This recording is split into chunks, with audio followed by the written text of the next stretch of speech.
बैगा हवाल करहा तोला कर हवै वो कसरहा मैं बैगा हवाल करहा तोला कर हवै वो कसरहा रे तोना जादू के पर पाही फूकन दे थोर किन मोला तोना जादू के पर पाही फूकन दे थोर किन मोला बैगा हवा चल करहा काका लागे ही मोला कसरहा बैगा हवा चल करहा काका लागे ही मोला कसरहा बिछी की मंत्र ला जानत नहीं गा कौन बनाए तुल बैगा बिछी की मंत्र ला जानत नहीं गा कौन बनाए तुल बैगा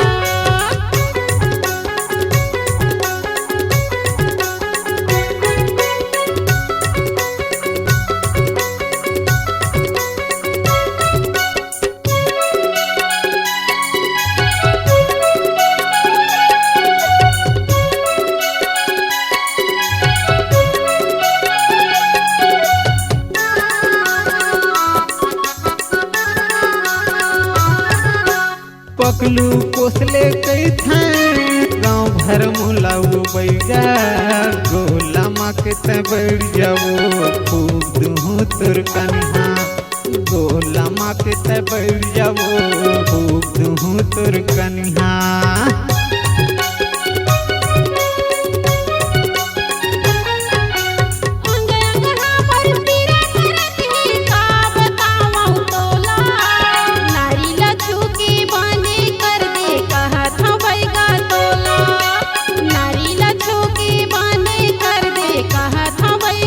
मोला कैथा वो पकलू बैगा फूके झारे करथम बढ़िया मोला कैथा वो पकलू बैगा फूके झारे करथम बढ़िया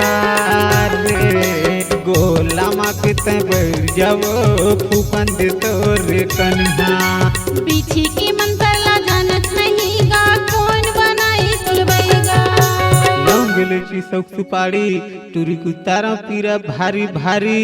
मोर उतारे मोर गुरु उतारे मोर सियान के उतारे उतर जा रे पीरा भारी भारी कैसे लगी से वो कुछ कुछ हो दर्द लगा थे बैगा महाराज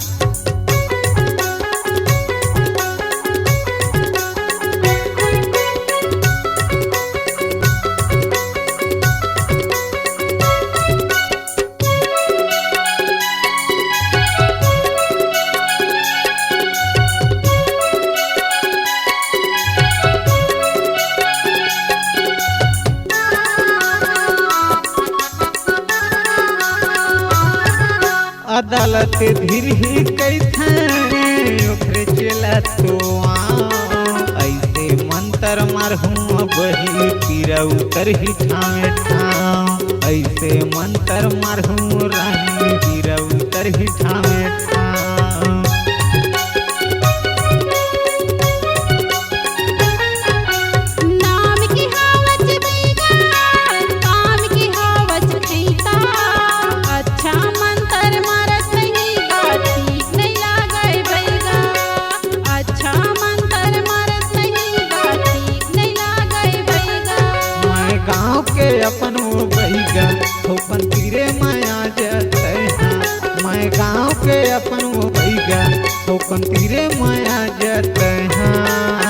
वो तो ना जादू के पर पाही फूकन दे थोर के मोला बिछी की मंत्र ला जानत नहीं गा कौन बनाई तुल बैगा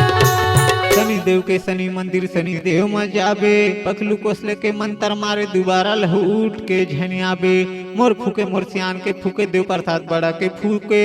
उत्तर जरे बैरी के नजर के ढीठ फू